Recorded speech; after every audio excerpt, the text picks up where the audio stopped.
ஒரு காரணம் இருக்கு. காரணமே இல்லாம ஓட்டு கொடுத்தா காரணமே இல்லன்னு தான் சொல்றேன். அதுதான் தெரியும். அததான் பார்த்தேன், அதான் போட்டேன். சரி, நம்ம ஓட்டு உரிமை வந்து நல்லதுக்கு தானே இருக்கணும். அந்த ஓட்டு அது எதுக்கு டிஎம்கே நல்லது பண்ணல உங்களுக்கே தெரியுது, அப்புறம் எதுக்கு டிஎம்கே ஓட்டு போடுறீங்க?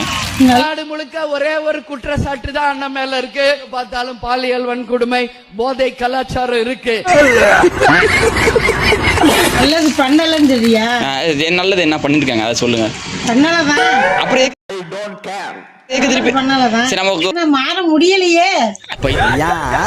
இது பெரிய தப்பு தானே. அடுத்த கட்சிக்கு எப்படி ஓட்டு போட முடியும்? திமுகவும் பிரியாணியும் பிரிக்க முடியாதது.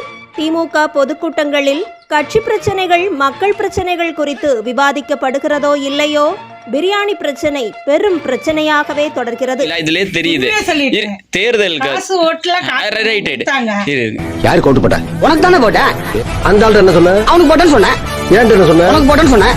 இதுல எதுல உண்மை? ரெண்டும் உண்மை தானே. இருங்க போய் தின்னுட்டு ரைட் போய் பிரியாணி தின்னுட்டு. சூப்பரா இருக்கு, நல்லா வெந்திருக்கு, நல்லா இருக்கு. சாப்பிடுங்க, நல்லா இருக்குன்னு சொல்லுங்க. தேர்தலுக்கு வந்து ரெண்டு கட்சியும் காசு கொடுத்தாங்க, ரைட்டு.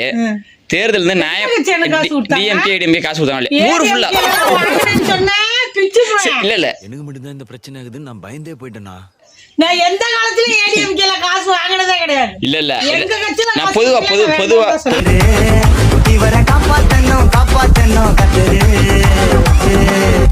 கேக்குறேன். ரெண்டு கட்சியில இருந்து மாத்தி மாத்தி காசு கொடுத்தாங்கல்ல, ஊர் ஃபுல்லா கொடுத்தாங்க. அப்ப தேர்தல் நேர்மையான முறையில சந்திக்கணும். காசு கொடுக்குறாங்க அப்படின்னா தப்பு தானே. அப்ப அந்த கட்சி ஏதோ தப்பு பண்ண வாங்கிட்டு அவங்க சம்பாதிச்சாங்க கொடுக்குறாங்க. உங்க கட்சியில சம்பாதிக்கலாம் கொடுக்கல. பணம் இருந்தா குடிச்சிட்டு கார பிளாட்ஃபார்ம்ல ஓட்டு. உங்க கட்சி அடுத்த திருப்பு நிக்கையிலயும் காசு கொடுத்து ஓட்டு வாங்குவீங்க.